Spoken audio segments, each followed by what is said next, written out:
Hey Rob, could you kind of describe the emotion of this position change for you, not just for being back in your old role, but given who you're replacing and just kind of how it all feels? It's been an emotional 10 days, having an opportunity to go and do some other things, and at the end of the day, having an opportunity here.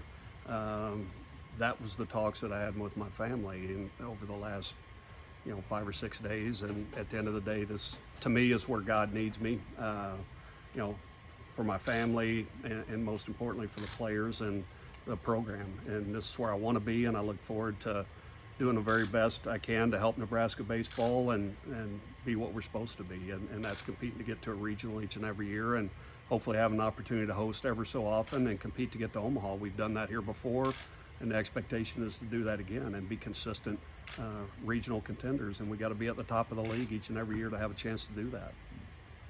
Can you describe what is different about how you'll be hands-on with pitchers moving forward versus what you were able to do in the role, I guess, that you're still currently in? Well, before I wasn't able to, coach the swing, coach the delivery. I got to coach hearts and minds, and feel like that's my strength anyway. And now that I get the opportunity to be in the bullpen and hands-on with pitchers, I look forward to that, and then trying to continue to grow the depth and do our very best to keep the in-state kids at home. I know how much the University of Nebraska means to the Nebraska kids, and going to the Midwest when needed, and if we need to go national to get a skill player or a pitcher, that's what we'll do. That's been the recipe for Nebraska football, and Coach Osborne is certainly one that recipe we took back when I was here before, and we need to focus on again.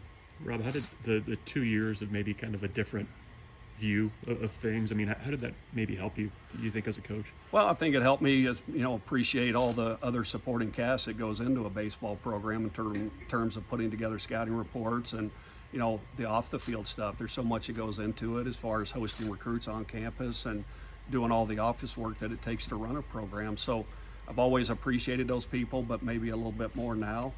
So I think that's aided me moving forward, and I'm certainly excited to be back on the road recruiting and on the field. Obviously recruiting is a big part of it, but once you get those guys on campus, nothing against Coach Christie, but once they're here, what's got to get better about this pitching staff? It's just really kind of goes back to development and having depth in the pitching staff, and having guys that are dependable out of the bullpen and different options, and we've got to grow the depth.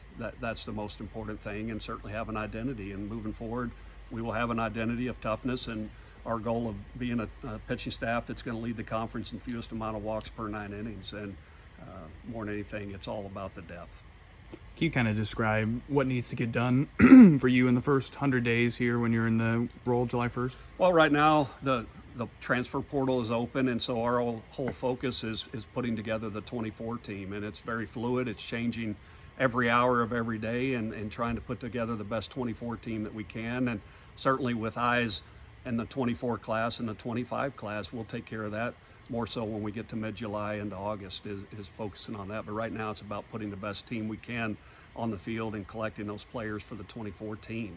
How has that adjustment been for you to how the portal is now, maybe compared to where it was when you were at Texas A&M? Well, it's certainly exploded. And there's not just guys that haven't played a lot at different programs, but it's guys that have been impactful, All-Americans, freshman All-Americans, guys that have proven it at the highest levels going into the transfer portal now. So it's certainly changed over the last 2 or 3 years, and I think we're sitting at over 4,000 in the portal right now, and with another month to go, I would expect it would grow to close to 5,000.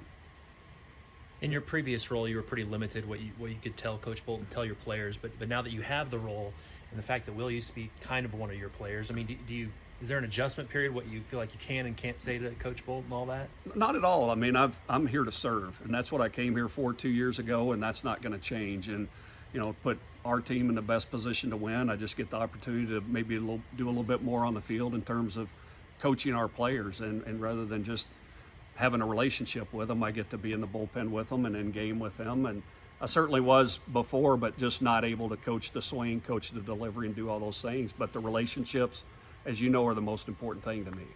Was there a point in the last couple of years when you felt that itch to get back into an on-field role?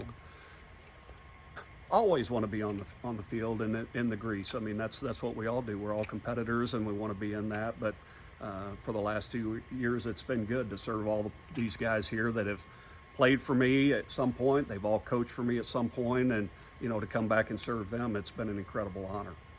With arm injuries becoming more prevalent, especially at these higher levels, with starting pitchers going shorter, how much emphasis do you place on having an elite bullpen? Well, you have to have it, and you have to be able to cover up those injuries because every pitching staff in America is going to deal with it, and we'll deal with it this year coming up. We'll have guys go down that are going to get hurt. It's just part of it, and that's why you've got to have depth. You got to have depth in numbers and depth in talent and ability to go out there and throw it over the plate with more than one pitch. It's not just about having 20 guys. It's about having 20 guys that can throw it over the plate and pitch backwards and throw strikes, because you're going to lose 2 or 3 each and every year, 2 injuries, like you said. Spoke to a commit recently who talked about one of the things that he said, or you said to him, that resonated was mastering the vanilla. Can you kind of expound a little bit on that and what that means? Well, to me, I've always prescribed to the KISS theory, and the acronym for that is keep it simple, stupid. And in pitching terms, the simpler your delivery is, the more often you can repeat it. The more often you repeat it, the more strikes you throw. The more strikes you throw, the more I'm going to flip you the ball and tell you to go get them today. At the end of the day, that's the most important thing to me. And we are going to have a staff goal of having the fewest amount of walks per 9 innings. But individually, it's important that each and every one of our guys has a goal. And to me, in KISS theory terms, the simple terms is coming in and being 1-to-1 innings pitched to hits, 3-to-1 strikeouts to walks. And if our individual guys can do that, then all the sexy stats that the fans look at, the wins, the ERA, the strikeouts, they're going to take care of themselves. And when you put it in terms to that to young men, it's like, sure, I can do that. I've been doing that since I was 12 years old. You know, I've always been the best. I've never given up more than a hit an inning. I've always been 3-to-1 strikeouts to walks. I can do that. And to me, I think it alleviates a lot of pressure on kids when you keep it as simple as that. How long have you known Coach Sirianni, and what does he bring to the staff? I've probably known Coach Sirianni since he was 14 years old. I got an opportunity to coach his older brother here at the University of Nebraska, and I've just admired his journey from a baseball standpoint. And, you know, he's been at every level to the point of being a Division I head coach and moving on to Wichita State as their recruiting coordinator.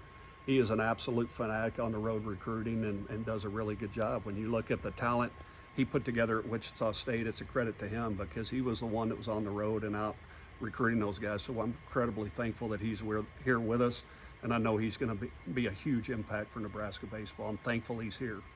Maybe it's a little speculation too, but what's the dynamic, do you think, going to be like with 3 full-time assistants? I mean, for the first time in a college baseball program? I think it's going to be interesting from a recruiting standpoint. And I think it's going to take a lot of pressure off just having one recruiting coordinator that's got to go on the road and see them all. I think to have 3 guys or really 4 with Coach Bolt, be out on the road recruiting at any one time. I think we're going to be able to cover a lot more ground. And again, starting here at home first and foremost, we've got to keep the best in the state of Nebraska at home. Not asking for too much of an in-depth, review, but looking at the CWS field, I mean, do you have a favorite and why? Well, I mean, they're all hot right now. I mean, I don't know that you could really pick a favorite. I mean, and it goes from all the national seeds that are there to Oral Roberts, who was a 4 seed getting into the postseason. I mean, they're as hot as anybody. When they went through the Oklahoma State Regional and knew they were going to go to Oregon, I felt like they had a chance to win it. And truth be told, they probably should have beat them in 2. So all 8 teams are as hot as they could want at this time of year. That's why you play. And so the next 2 weeks ought to be a lot of fun for our sport, and be interested to see who the last team is standing. But there's a lot of quality teams there, and they're all hot, like I said. Coach, you've talked a lot about development and getting more arms. Is there one thing in particular, as just a whole, as a pitching staff, that you think you need to develop a skill or improve on something? Well, I mean, to me, it's about working fast, throwing strikes, and being able to throw a breaking ball or a changeup for a strike and hitter counts. And if we can have a collection of guys that can do that, then we're going to have the depth that we need. And we certainly want to have the balance, and we've always had that here the last couple of years in terms of lefts and rights. But it's about having those guys that are dependable in the bullpen that we can go to, and we know what we're going to get. And that just comes from growth, and sometimes it's just guys growing up and developing, going out again for a second summer, having a good summer, coming back with that confidence. I've had a lot of guys go out for their freshman or sophomore year, come back different guys. And that's our hope with a lot of guys that are out right now, that they come back, and hopefully we can, add to that with guys that are transferring in. And in our current class, we have some very, very talented high school freshmen coming in here that we expect to come in and pitch as well. Is there a player on this current staff, or pitcher, I should say, that you look at and you say, I need this guy to make a jump in the fall, in the summer here to be successful, for Nebraska to be successful next year as a staff? Is there a player or a group of players you're looking at? I want to see this guy take a step forward. Well, I mean, right now I would say all of our pitchers, we need them to make a jump and improve and get better. And we've got some very talented sophomores to be and juniors to be and seniors to be that need to go out, have great summers, have fun, you know, pitch on a consistent basis week in, week out, and come back better than they left. And if we do that, we have a chance to be pretty good with the addition of the guys that we have coming in. Do you subscribe more to the old school or kind of a new school way of thinking in terms of, you know, second or third time through the order, maybe not feeling as well, or do you more trust your gut and what you're seeing with your eyes? I'm going to trust my gut. I want to keep our guys healthy. Usually 100 is a benchmark for a starter if he's rolling. But I'm not going to make a move based solely on where we are in the lineup and feel like we've got to make a change getting back to the top of the lineup third time through. I'm going to go with my gut, especially if a guy's hot. I'm going to ride the hot hand. And, you know, if it becomes a matchup situation, then certainly we'll do that with lefts and rights. But I would say I'm more of a throwback in terms of that. And hopefully we can find 4 guys that can start on a consistent basis that don't want to give us the ball back. That's what we hope. Thanks, Coach. Cool.